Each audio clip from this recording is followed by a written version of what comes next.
سلام كبرى تختاتلتي كمي صانيحكم مباركس ابزي فيديو دما بزعبا قدامنت مهاب نعين سورانن اكال سونكلانن كنري كنفتينا سناي مكتال نزي سونكل قدامنت كتهبو يغبا ديو يبلنالو ملسنا او يغبايو سلامنتاي اكال سونكل سلازخونه نسل اخبروت كتبل قدامنت مهاب تمراتي وي دما ادلاي سلاز ملسنا او يغبا كابزوم كلتا نمن قدامنت كتهب يغبا يبلنالو كلتا سئلتات قريبلنالو كابزوم كلتا قدامنت كنهبو زلنا ه سئلي ايو اب ملكت اي كم نعزو زلنا تعين صور بترو نلعل حفا بيلوالو زمال دما صرغيا يسغرالو مالتي ترغمو سلازي يسغر كساب زهلوا قدامنت نتعين صور كنهبو يغبانا مالتي سلاز ملسنا ه سئلي اي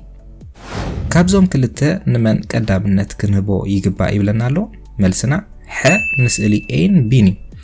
قداماي مسلي كم نعزونا تعين صور صرغيا يسغرالو بترو حفا بيلو المالو يسغر كم زولو نخبرنا اب مسلي بي كم نعزو دما زعباي سبيتي بتناتا عربيا تدغيفا صرغيا تسغرالا سلازن كلتياتهم مسل اخبروت كنبل قدامنت كنهبوم يغبا مدهانيت ماكينا اب ممراح صقم كختل كم زخل بخمي تفلط يبلنالو ها تحستو انبيبكا لدما دكتور ابزهبكا ورقت يبلنالو ملسنا لدكتور ابزهبنا ورقت انبيبنا اتي مدهانيت امناي ممراح عقمنا صقم كختلنا يخل دي ايكلن كنفلط نخل نايدك اسن صقطر اسن مدهانيتات ماكينا ام ممراح صلوا كهلو يخل دي يبلنالو ملسنا هو يخلي الكولاو مستن مدهانيتن حواويسكا موساد انتاي صلوا ويدما صعبين الو ها ناي موسان عقمخا يوسخ ويدما يزايدو لا ناي موسان عقمخا يغدلو حدما زخونه صلوا يبلن بلنالو ملسنا لا ناي موسان عقمخا ينكيو ويدما يغدلو ناي عيني مدهانيت ام ناي ممراح عقمخا نغزيو صلوا كهلو يخل ديو يبلنالو ملسنا هو يخلي مدهانيت دحر موسادكا معاس مكينا كتمرح يفقد ها بفصم يفقدن لا اب زخونه اوان حدما تمدهانيت صلوا زي هلو انتر اكوينو ملسنا دما حات مدهانيت اب ناي ممرح عقمخا زخونه صلوا زي هلو انتر اكوينو مكينا كتمرح يفقدي مدهانيت دحر موسادكا بقطتا ديو كسرح زجمر يبلنالو ملسنا ايفالي زغونه مدهانيت سرحو كسرح زجمر كابت زوسد كالو اوان دحري حسرا ويدما فرق ساعات صنيحي سلاز ملسنا ايفال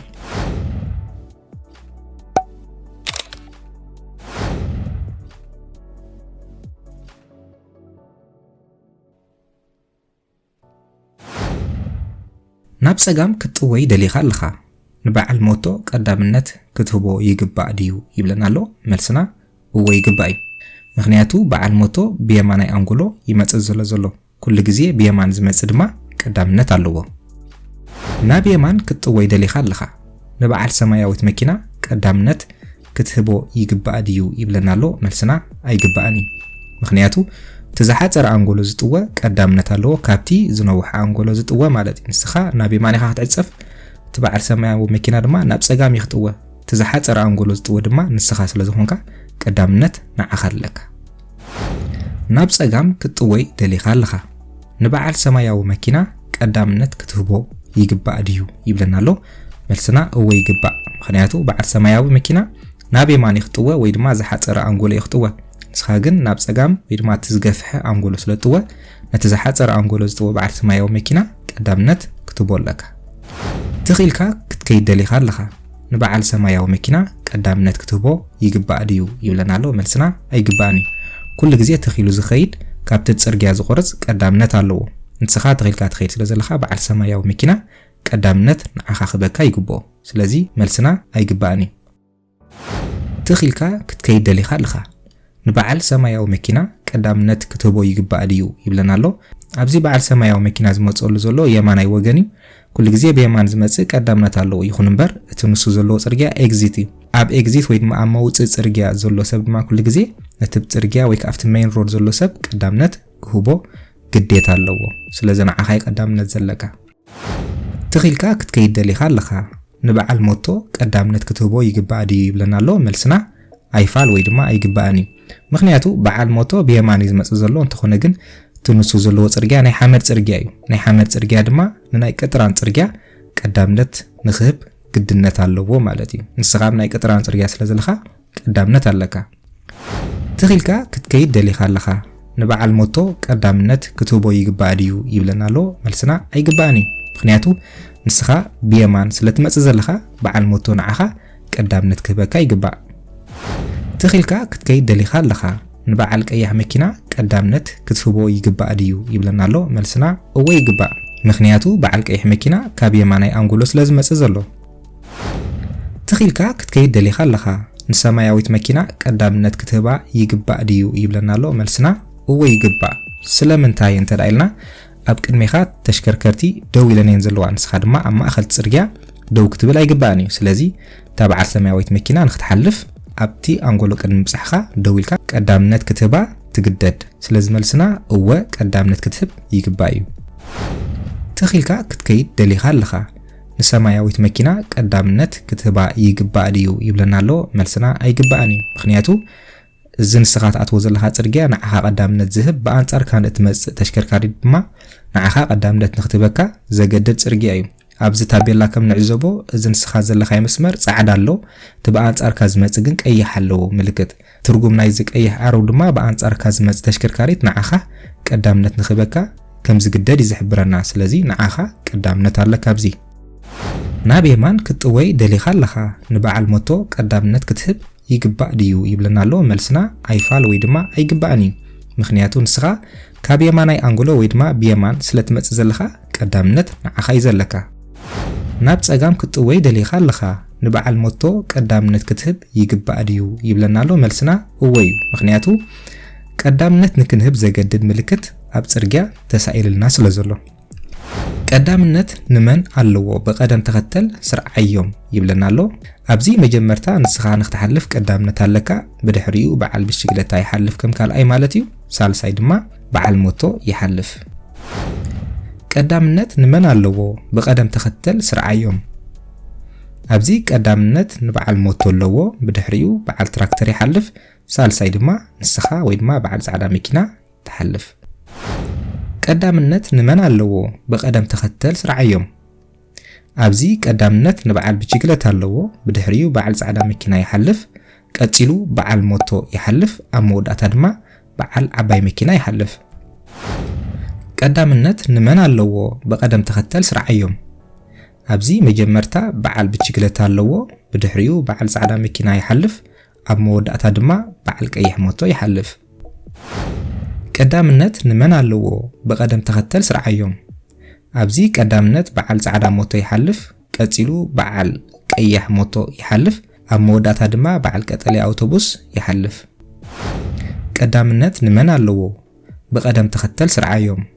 ኣብዚ ቀዳምነት በዓል ሮዛ ስኩተር ኣለዎ ቀጺሉ በዓል ጻዕዳ መኪና ይሓልፍ ብድሕሪኡ በዓል ቀይሕ ሞቶ ይሓልፍ ኣብ መወዳእታ ድማ ናይ ጽርግያ ባቡር ትራም ትሓልፍ ቀዳምነት ንመን ኣለዎ በቀደም ተኸተል ስርዓዮም ኣብዚ ቀዳምነት በዓል ጻዕዳ መኪና ኣለዎ ብድሕሪኡ በዓል ቀይሕ ሞቶ ይሓልፍ ኣብ መወዳእታ ድማ ናይ ጽርግያ ባቡር ወይ ድማ ትራም ትሓልፍ ቀዳምነት ንመን ኣለዎ በቀደም ተኸተል ስርዓዮም ኣብዚ ቀዳምነት በዓል ብሽክለታ ኣለዎ ብድሕሪኡ በዓል ጻዕዳ መኪና ይሓልፍ ኣብ መወዳእታ ድማ በዓል ቀይሕ ሞቶ ይሓልፍ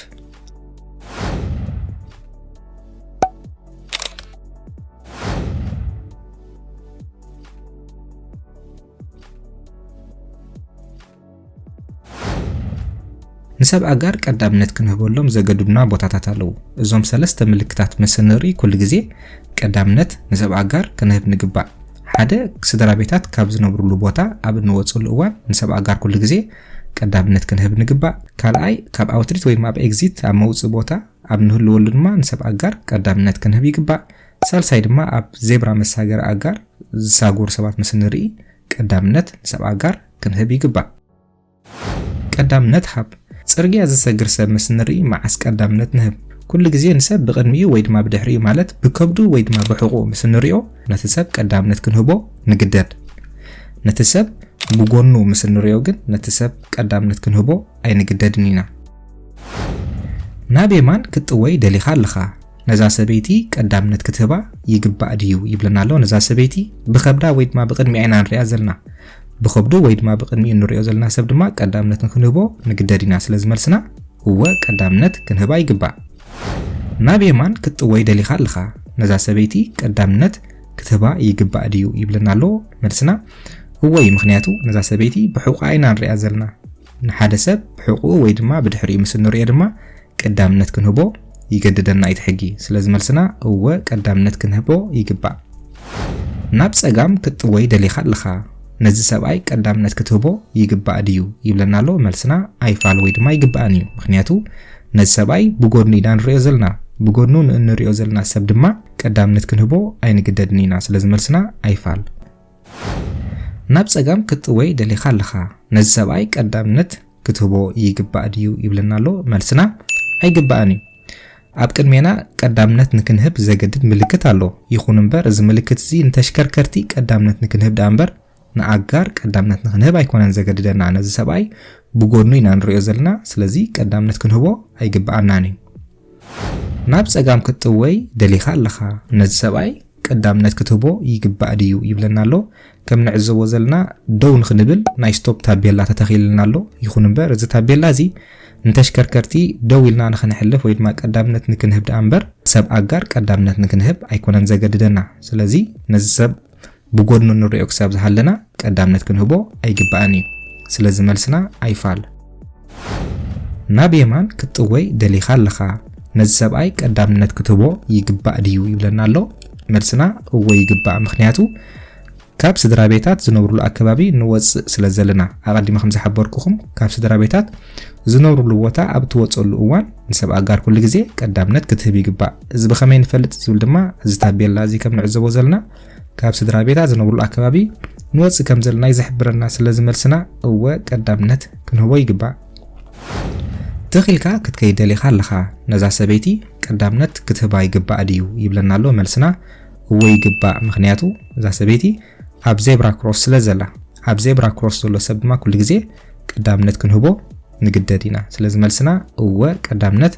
ክንህባ ይግባእ ናብ የማን ክትወይ ደሊኻ ኣለኻ ነዛ ሰበይቲ ቀዳምነት ክትህባ ይግባእ ድዩ ይብለና ኣሎ መልስና እወ ይግባእ ምክንያቱ ንሕና ኣብ ኣውትሪት ወይ ድማ ኣብ ኤግዚት ስለ ዘለና ኩሉ ግዜ ኣብ ኤግዚት ድማ ንሰብ ኣጋር ቀዳምነት ክንህብ ስለ ንግደድ ነዛ ሰበይቲ ቀዳምነት ክንህባ ይግባእ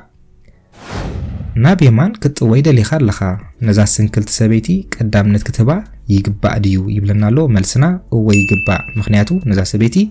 ብሕቁኣ ስለ ንሪኣ ዘለና ብድሕሪኣ ንእትሪኦ ሰብ ድማ ቀዳምነት ክትህቦ ስለ ትግደድ ከም ካልኣይ ድማ እዛ ሰበይቲ ትኺላ እያ ክትከይድ ንሕና ግን ቆሪፅና ኢና ንየማን ክንዕፀፍ ኩሉ ግዜ ትኺሉ ዝኸይድ ድማ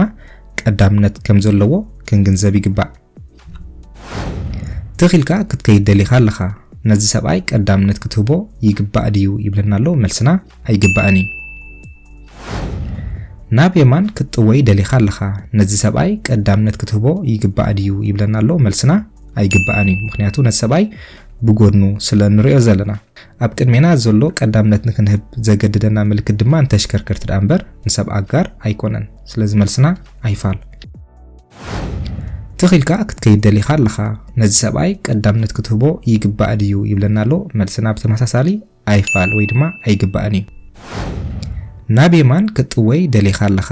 ነዚ ሰብኣይ ቀዳምነት ክትህቦ ይግባእ ድዩ ይብለና ኣሎ መልስና ኣይግባእን እዩ ኣብዚ ሓደ ታቤላ ኣሎ ትርጉም ናይ ታቤላ ድማ ፅርግያ ካብ ዝሳገሩ ሰብ ኣጋር ተጠንቀቁ እዩ ዝብለና እምበር ቀዳምነት ሃቡ ይኮነን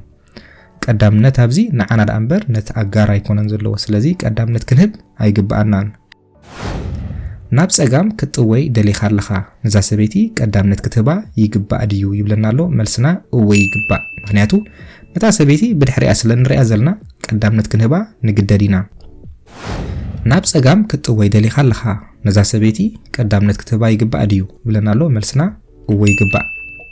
ምክንያቱ ነዛ ሰበይቲ ብድሕሪኣ ስለ ንሪኣ ዘለና ናብ የማን ክትወይ ደሊኻ ኣለኻ ነዛ ሰበይቲ ቀዳምነት ክትህባ ይግባእ ድዩ ይብለና ኣሎ መልስና እወ ይግባእ ምክንያቱ ነዛ ሰበይቲ ብቅድሚኣ ስለ ንሪኣ ዘለና ማኪናኻ ክትዕሽግ ደሊኻ ኣለኻ ነዚ ሰብኣይ ቀዳምነት ክትህቦ ይግባእ ድዩ ይብለና ኣሎ መልስና እወ ይግባእ ኩሉ ግዜ ማኪናና ኣብ ንዕሽገሉን ካብ ቦታና ኣብ እንወፀሉን እዋን ንሰብ ኣጋር ቀዳምነት ክንህብ ይግባእ ካብ መዕሸጊ ቦታኻ ትወፅእ ኣለኻ ነዛ ሰበይቲ ቀዳምነት ክትባ ይግባእ ድዩ ይብለና ኣሎ መልስና እወ ይግባእ ደው ካብ ዝበልካሉ ቦታ ክትብገስ ደሊኻ ኣለኻ ነዚ ሰብኣይ ቀዳምነት ክትህቦ ይግባእ ድዩ ይብለና ኣሎ መልስና